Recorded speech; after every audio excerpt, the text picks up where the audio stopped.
So today we're going to start on this study of comets and meteors and asteroids, and then you'll have some time to work on your planet PowerPoint, and we'll finish this later. So to start with, we're going to compare these small objects in the solar system. But when I say small, realize they could be as big as a mountain. They could be as big as Lake Tahoe. But compared to a planet, they're relatively small. Composition, that means what they're made of, right? So a comet is made mostly of gas and dust. Let's see, I think, yeah, we've got this chart up here on the PowerPoint. So a comet is mostly made of ice and dust. I mean, some of the dust is going to be compressed into a rocky form, but we often consider a comet like a snowball, a dirty snowball. On the other hand, a shooting star could be rock or metal, or little fragments of rock and metal in the form of dust, once again.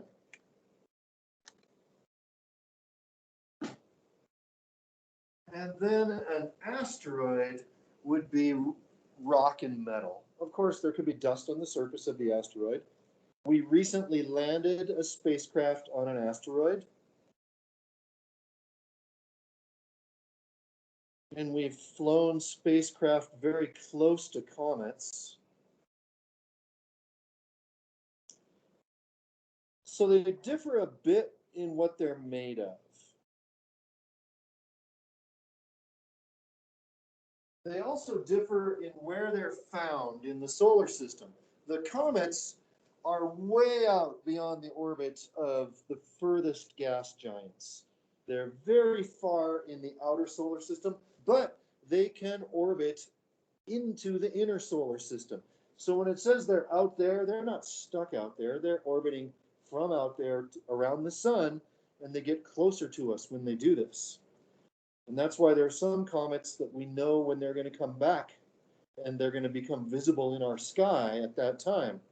The most famous one, of course, is Halley's Comet, which was last here in 1986, was the last time it went by. A meteor, on the other hand, is in the Earth's atmosphere. I mean, meteor itself means atmosphere. Meteorology is the study of the atmosphere. So they're called shooting stars or falling stars because they look like a star that's zipping by, but they're not really stars. They're some kind of space debris that's burning up in the atmosphere. Oh, speaking of space debris burning up in the atmosphere, did you hear that there's a rocket that's out of control that's going to fall somewhere on Earth, and we don't know exactly where? Probably in the ocean. I also think it's most likely to fall near the equator. So it's nothing we really need to worry about, but there is a lot of space junk orbiting our planet that we've put up there. Usually just like litter, stuff we've left behind. But it can be harmful to future astronauts because it's orbiting the planet like at 20,000 miles an hour. So even if it's like just a little screw that somebody's dropped, a bolt that they were working on the space station and they dropped it, and it's flying at 20,000 miles an hour, if that hits you, you're in trouble, right? It's like a bullet. Okay, and then asteroids. Not all asteroids, but most of the asteroids are between Mars and Jupiter. It's kind of like the rings of Saturn we were just talking about, where there's all this debris circling the sun. We call it the asteroid belt. Maybe it was a planet in the past that broke apart. On the other hand, maybe it was a bunch of material that never consolidated into a planet. There are other asteroids in other locations also, but most of them are in what we call the asteroid belt between Mars and Jupiter. So from our viewpoint, when I say appearance, I mean when we're here on Earth looking at the sky, what do these things look like? Well, first of all, A comet looks like a fuzzy star with a tail stretching off of it. It's really quite beautiful. Um, we don't always know when they're going to come by. In fact, there was one in the last year that came by, and there was hope that it would develop a bright tail, but it didn't. I never even really saw it, I don't think. I knew where to look, and I looked at my binoculars, and I knew it was there, but I couldn't tell which star it was. It wasn't a star, of course, but I couldn't tell the difference between it and any of the other stars. On the other hand, some other comets that I've seen have been quite spectacular. And where people have a mistaken idea about comets is that they think that they're like a meteor that goes streaking across the sky, but they don't. It's more like they can be huge. So you look up at the sky and it might be this big, take up this much of the sky, and it's there all night long. And the next night it's over here, and the next night it's over here, and the night after that. So they barely move across the sky from our viewpoint. Of course, they're speeding through space at 20,000 miles an hour or something, but they move very slowly from our viewpoint, which is different than a meteor that streaks across the sky. You've probably seen meteors before, right? Sometimes they happen in large groups, and we call them a meteor shower. And we'll talk more about those later. But this is related to comets because it's debris left behind from the comet's tail.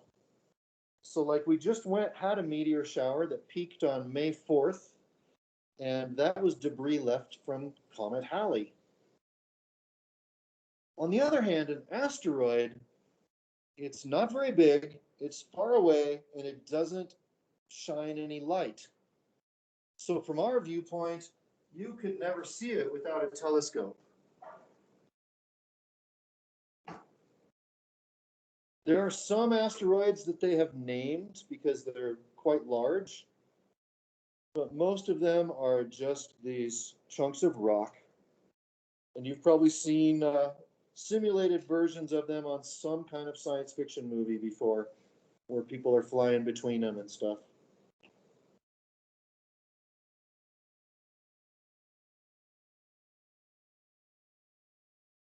So we're going to look at these one at a time. There's a lot to say about comets and meteors. There's not as much to say about asteroids. So here's a photo. In fact, so we can see these photos better, I'm going to switch the lights around. Here's a photo of a comet. And it would have been pretty much in that same location all night long, and probably the next night and the next and the night before. But at some point, it might have been up here and there and there. They move across the sky little by little, night after night, week after week. So this is our comet basics slide. So you should take a few notes from this slide on the comet basics section. So metaphorically, imagine a comet as a dirty snowball. But when that snowball, you've packed that snowball together, and that's what the comet is like when it's out far from the sun. And then when you throw it, it leaves particles behind. You know how sometimes your snowball falls apart when it's flying at somebody? That's what is making the comet's tail. This is material that's falling off of the dirty snowball and reflecting light back to us from the sun. So by itself, it's not making any light. A meteor does make its own light because it's superheated. It's burning up in the atmosphere. But a comet is not making any light. It's just reflecting sunlight. We think that comets are leftover debris from the formation of the solar system, mostly ices. We think the same thing is true of asteroids, but in this case, it's mostly rock.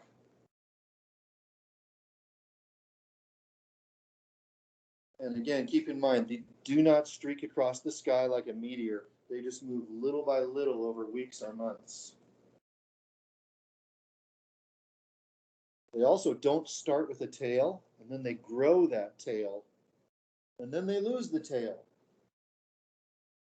Because farther away from the sun, it's frozen solid. It's not losing any of the debris. It's not dropping off any debris that would form that tail.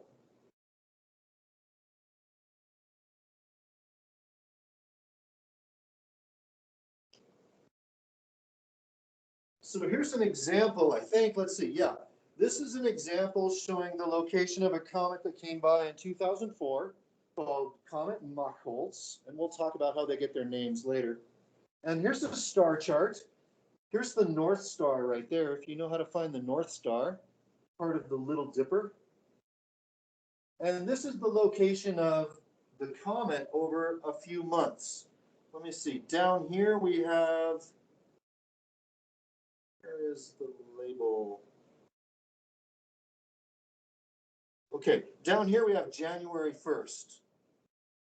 And they've moved this far by February 1st. Then it was to here, really close to Polaris, the North Star, on March 1st. April 1st, it was over here. May 1st, over there. So with one of these charts, if you know where their stars are in the sky, you can tell where to look for a comet.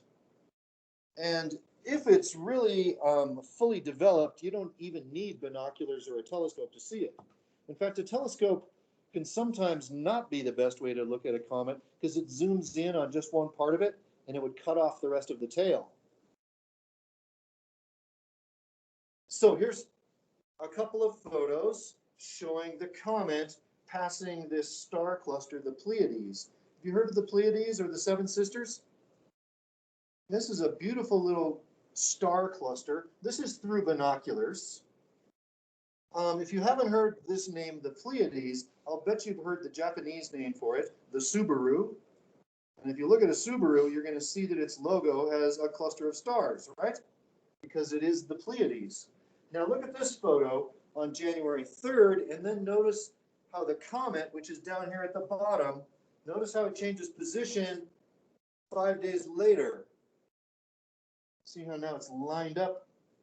It's like moved up to here in just 5 days, huh? So comets move, but little by little, night after night after night.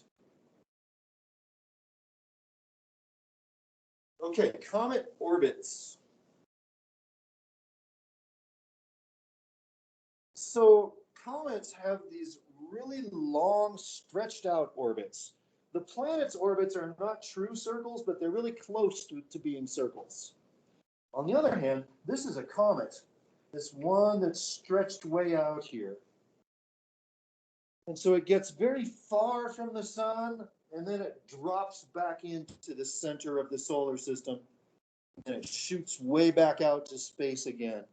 So they have these very elongated elliptical orbits.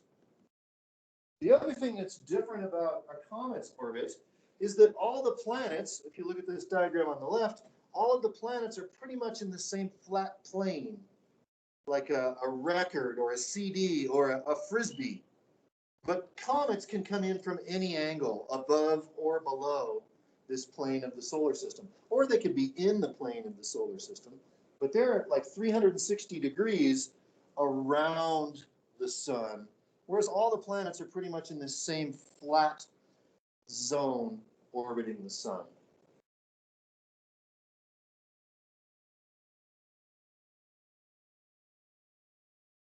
Yeah, yeah. Some comets have a known orbit, and in that case, they're called periodic comets because they come back periodically on a known cycle. The shortest orbit that we know of is a 3-year cycle, and this is called Encke's comet. On the other hand, the most famous comet, Halley's comet, takes 76 years to orbit the sun. So it was last year in 1986, which means it's going to come back in. It was here in 1986. It'll be here again 76 years later in 2062. So you guys have a pretty good chance of seeing it at that time. I saw it in 1986, and different times when comets come by, they can be more or less dramatic. And in 1986, it wasn't the most spectacular. It was the first comet I saw, but I've seen better ones since. Now, other comets have orbits that might take them thousands of years to complete, and might not have even found those comets yet because they're pretty small, the size of a mountain out in space, and they're far away, and they don't give off any light. They only reflect sunlight. So it's hard to find comets. In fact, there are people who one of their hobbies is to look for comets, amateur astronomers. They have nice telescopes and they look at the same patch of sky over and over again, and they look for anything that's moved in that patch of sky. Just like we circled where Pluto was, that's how you would look for a comet also, just by looking in the same place and seeing if anything has moved. Now, if you are one of these guys and you are the first to report a comet, a new comet, and if it's then confirmed by the professional astronomers, it will be named after you. So comet names, you don't need to write all these names down by any means. It's more like, how do they get named? That's what I want you to write down in your notes. How do we come up with the names of these? They are named for the person or the device that discovers them. Sometimes they have multiple names because people reported the new comet at the same time. So Halley's Comet, of course, named after Edmund Halley. Comet Hyakutake, named after a Japanese amateur astronomer. Comet Iras Araki Alcock is named after three things. One of them is an English guy, one of them is a Japanese guy, and one of them is a satellite, the infrared astronomy satellite. All three of these reported the comet on the same night, so the comet shares their name. Comet Hale-Bopp, named after these two guys, both reported it. Comet Shoemaker-Levy 9, this was the 9th comet that these guys reported. I think these are a team, and they together look for comets. Comet Kohoutek, that one kind of makes me laugh. When I was in junior high, I didn't go to middle school, we had junior high. Comet Kohoutek came by, and there were all these reports that it was going to be the end of the world, and people were freaking out, and of course, nothing really happened. At any rate, who is this guy, Edmund Halley? Well, he was an English astronomer from the same time as Isaac Newton, the late 1600s, the early 1700s. And Isaac Newton came up with this theory of gravity, right? And this idea that things could orbit based on the gravitational pull of the sun. And so Halley started looking at recorded sightings of comets. And he noticed that every 76 years there was a comet that was reported to come by. And so what did he do? He predicted that it was going to come back 76 years after the last time it had visited us. And it turned out he was right. So they named it after him. He was the first guy to figure out that they were orbiting the sun. Unfortunately, he passed away before it came back, so he never saw his own comet, but he did do the calculations predicting its return. Now, in our country, most people mispronounce the name of this comet, and I think that's because of this guy. In the 50s, there was a guy named Bill Haley who had a band playing songs like Rock Around the Clock and See You Later, Alligator, Shake, Rattle, and Roll, this little rock and roll group. And he became famous enough that everybody since then has been mispronouncing Halley's Comet in our country as Halley's Comet. And, maybe you don't care. But then again, maybe you don't care that people say Nevada. All right, comet anatomy. So on the bottom of that first page, you have a diagram that says ABCD, right? And you have a chart. And what you're supposed to do is use this photo. This is a photo of Comet Hale-Bopp in 1997. This was the most spectacular comet that I got to see so far. And I want you to use this to label the parts in the chart. So let's see. Can I look over your shoulder, Amelia? What's letter A? Yeah, A and B might be confusing. Can you see that A is the central core of the comet and B is surrounding it? Well, the nucleus is going to be A, the central core, the dirty snowball itself. And B is going to be the coma, which literally means the head of the comet. Now, when a comet is far from the sun, it is only the nucleus because it's cold enough that no debris is melting off of it. But as it gets closer to the sun, the ice starts to melt and it starts to drop off particles, and that forms this glowing coma around the nucleus. As it gets closer and closer to the sun, parts of the coma start to get left behind in the dust tail, and other parts of the coma, if they have electric charges, get pushed away by the solar wind in the gas tail, also known as the ion tail. So on your chart, I would like you to name each part and then describe each part.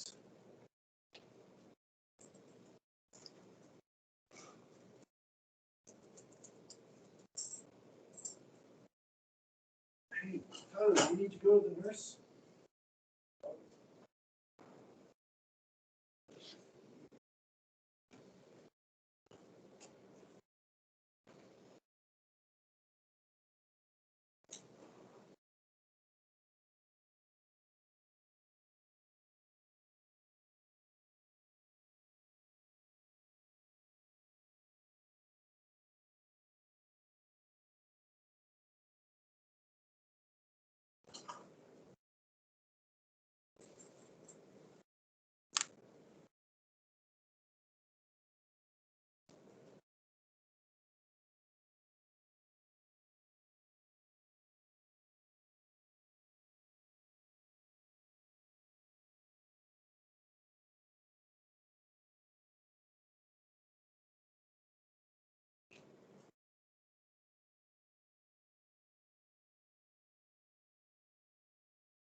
Yeah, there was actually a comet that came by last summer, and it didn't develop into anything as spectacular as this, but it was kind of cool to pull out binoculars and see this. It looked like a star with a short tail. It didn't end up being as spectacular, like sometimes the tail is this long.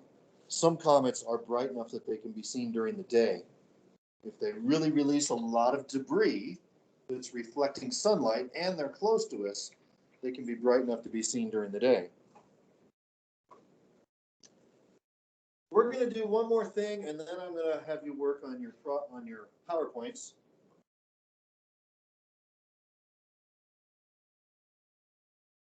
First of all, here's a photo of the nucleus of Halley's Comet. It's this dark, looks like a dark rock.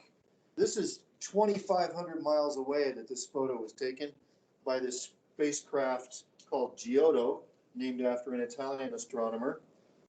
These bright regions is where Halley's Comet is releasing gas and dust. It's melting, it's off-gassing as the sun approaches it and releasing that material, forming the coma around the nucleus. Okay, so comet changes during the orbit. That's the next thing I wanted you to do, right? And I think the best way for us to do this is to draw it together. We're going to do a diagram that ends up looking like this one, okay? So if I go to this worksheet, open my comments, and then for the diagram, I'm going to start by making a small circle to represent the sun. And then I'm going to make another circle around it, but it's going to be really stretched out into an ellipse shape, something like this. And since it's an orbit and not an actual object, I'm also going to change it to a dotted line. If you want to do that, you right-click, hit Properties, and then go to where it says Style, and you can choose a dotted line instead of a solid line. So that's the sun and the comet's orbit. And what I would suggest for the comet itself is that we use a pencil and make it like a width of 3 would probably be good. Hey.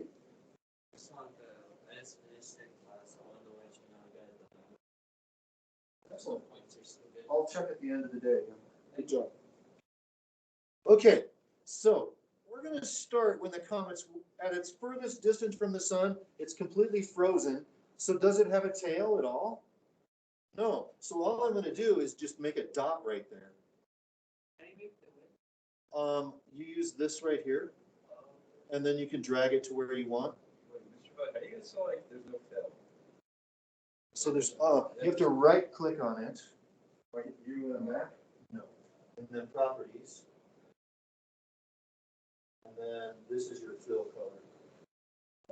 Fill it no color. How big did you get it? 3 points? I did 3 points, yeah. And then as the comet comes around, it's coming in over here. It's still too far away. It's still just a nucleus at this point. It has to get pretty close to the sun before it starts growing the tail. I'm going to start the tail right here. But it's really short. It's just this little thing to begin with. And what I want you to notice is that the tail will point away from the sun. And as we come in, the tail starts growing longer. I like that one.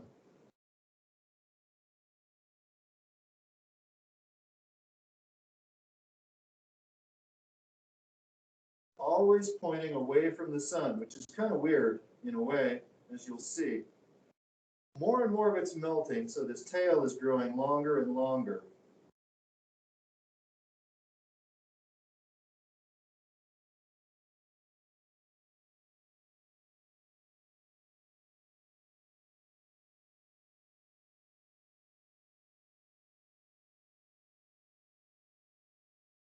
And at this point, the tail actually swings around because it's being blown away by the solar wind. So as the comet is leaving the neighborhood of the sun, the tail starts shrinking, and it actually starts flying through space tail first.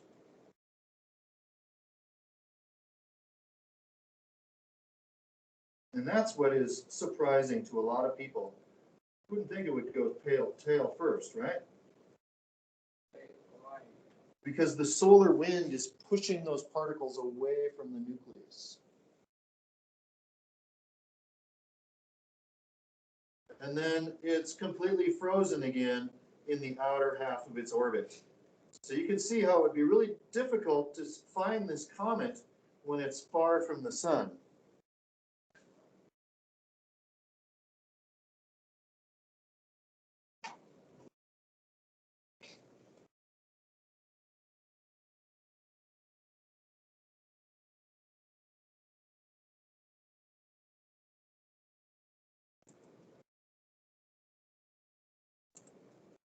Of course, this is a better diagram than we did, but you can see it's showing the same thing, isn't it? It's only a nucleus. When it's far from the sun, it starts to grow the tail gets bigger and bigger, and then it swings around until it's leaving the sun tail first. So I think the last thing I want you to do on these notes today is write something down that explains your diagram. And there's some labels on this diagram that might be helpful for you too.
Okay, so I'm going to change gears a little bit because I had intended to give you half an hour to work on your PowerPoint, but we're running short of time. And in my experience, if you give students 15 minutes to work on something, they pack up everything and they just quit. So I'd rather keep going on this a little bit further until we finish the comments, and then you'll have more time to work on your project next class than you would have had before, right? Does that make sense? So let's just keep going a little bit. The next thing is the Kuiper belt, named after an astronomer who first either, I don't know if he discovered it or just hypothesized that it was there, but we have some confirmation of its existence. And this is kind of a lot like the asteroid belt, except this is more like a bunch of comets. A whole mass of comets orbiting around the sun, and look how far away they are. They're out beyond Neptune. They're in the region of Pluto. In fact, some people argue that Pluto is just one of the Kuiper belt objects. So these are all icy objects, like the nucleus of a comet.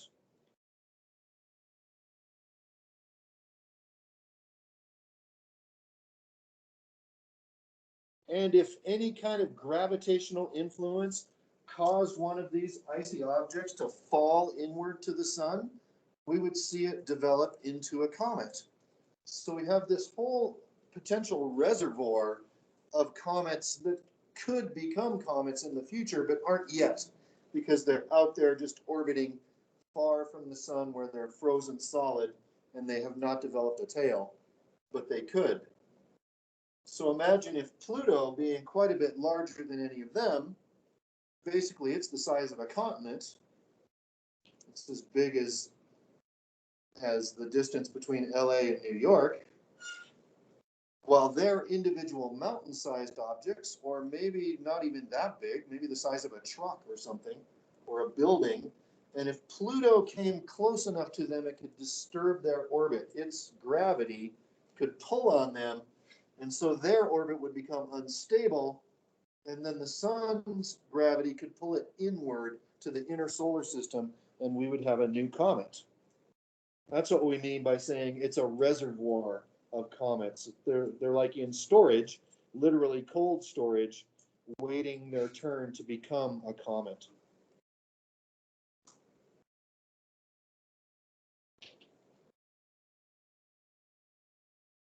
But that's not all. The Kuiper belt is like a disc shape. It's an extension of the frisbee that is our solar system. See how it's in line with all the rest of the planets? Out beyond the Kuiper belt, there's a three-dimensional sphere of other icy objects named after another astronomer, Oort. It's called the Oort cloud.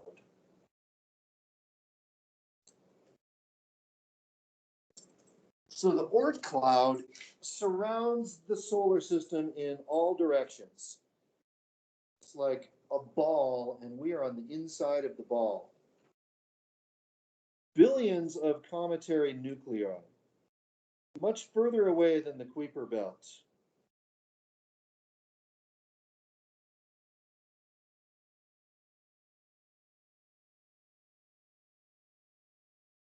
Now, any of these whose orbit was disturbed and it fell inward towards the sun could become a comet. Potentially, it could collide with the sun and be swallowed up and destroyed. On the other hand, it could swing past the sun and not develop a stable orbit and get thrown out of the solar system. On the other hand, it could collide with a planet.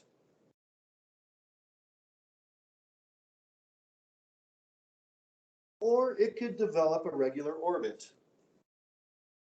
Any of those are possible.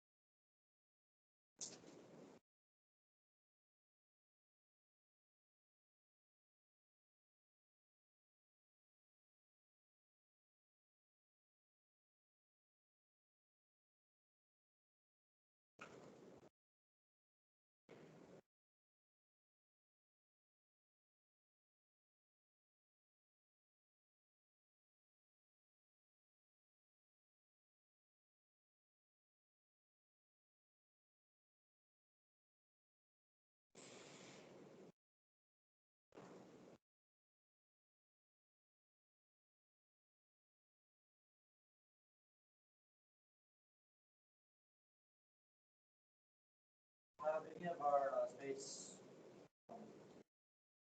Spacecraft? spacecrafts that we sent out gone through it? Well, let's see. In fact, you're bringing up a point that I accidentally skipped past this slide that shows our most distant spacecraft. They are still moving, right? And they're moving at thousands of miles an hour. So, you know, when we started talking about this, they were 1,000 miles closer than they are now, and they're not coming back. So, here's some spacecraft exploring the outer solar system. Some of these we still have contact with, others don't. So these are the orbits of the planets inside here in the Kuiper belt. This tilted orbit, the yellow one, that's Pluto. See, its orbit doesn't quite fit what the other planets are either. That's another thing that makes us think Pluto might not truly be a planet, which means the orange one must be Neptune, and Earth's orbit is so small you can't even see it around the sun. But in the 70s, we launched these missions, the Pioneer and the Voyager missions, to explore the outer planets. We also sent a mission out called the New Horizons mission, specifically to visit Pluto in the early 2000s. And these guys are still moving, and you can tell that sometimes their path is turned, and that's because when they went past a planet, its gravity grabbed them and swung them around the planet and changed the direction that they were flying. And some of these spacecraft used that kind of gravitational assist intentionally to gain speed or to change direction or both. And so to me, it looks like from this diagram that they have, some of them have passed the Kuiper belt, but have not passed the Oort cloud.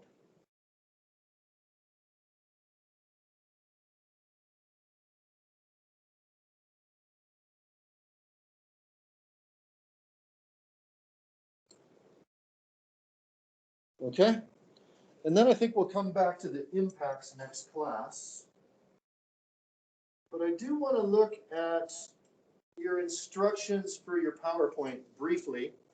What I'd like you to notice is that it gives you a series of slides. So step 1, choose any planet you want. Step 2, here's a list of what to include. If some of the topics take up more than one slide, that's okay. The first slide should be a title slide, right? The next slide should be background information. And that might take two slides. Maybe you have a slide with text. Maybe you have another slide with photos. Maybe you have half the text on one slide and half the text on the next slide. Look how many things you're supposed to include on the basic statistics slide. Right? Like I see 8 things there, I think. 7 things. 8. So maybe that won't all fit on the same slide, and that's fine. But basically, it's a new topic, right? Another slide about what it's made of, the composition of that planet. Another slide about its atmosphere. Another slide about features on the surface. Another slide about its moons. Another about its rings. One that's not listed here, but it's on your instructions, I think, is explorations. What kind of human explorations have we made of the planet? And what signs of life have we discovered? Now, some of this is not going to apply to your planet, is it? For instance, if you have Venus, Venus does not have any moons. But don't just ignore that. You should have a slide that says Venus does not have any moons, and ideally you would explain some reasons why that might be the case. Like maybe it's too small and doesn't have enough gravity to hold a moon, or maybe it's too close to the sun, things like that. So if one of these doesn't apply to you, I can't give you points if you just ignore it, right? But if you say something about it to explain why you don't have anything really to say about it, then you can get points. Does that make sense? Here's another example, surface features. Well, we've never seen the surface of Jupiter or Saturn, huh? All we can see is the top of their atmosphere, which I've just explained why I have nothing to tell you about the surface features, right? But if you just leave it, if you just don't even make a slide about that, then I can't give you any points at all, can I? But if you explain why there's no information, that's a different story. Does that make sense? So this is due on Friday next week. So you will have some class time to do it. The only stuff we have left to do in class is to finish this PowerPoint on Comets that we started. And other than that, you'll have the rest of the classes that we have next week to work on it. But you might want to invest some time over the weekend on it too. All right.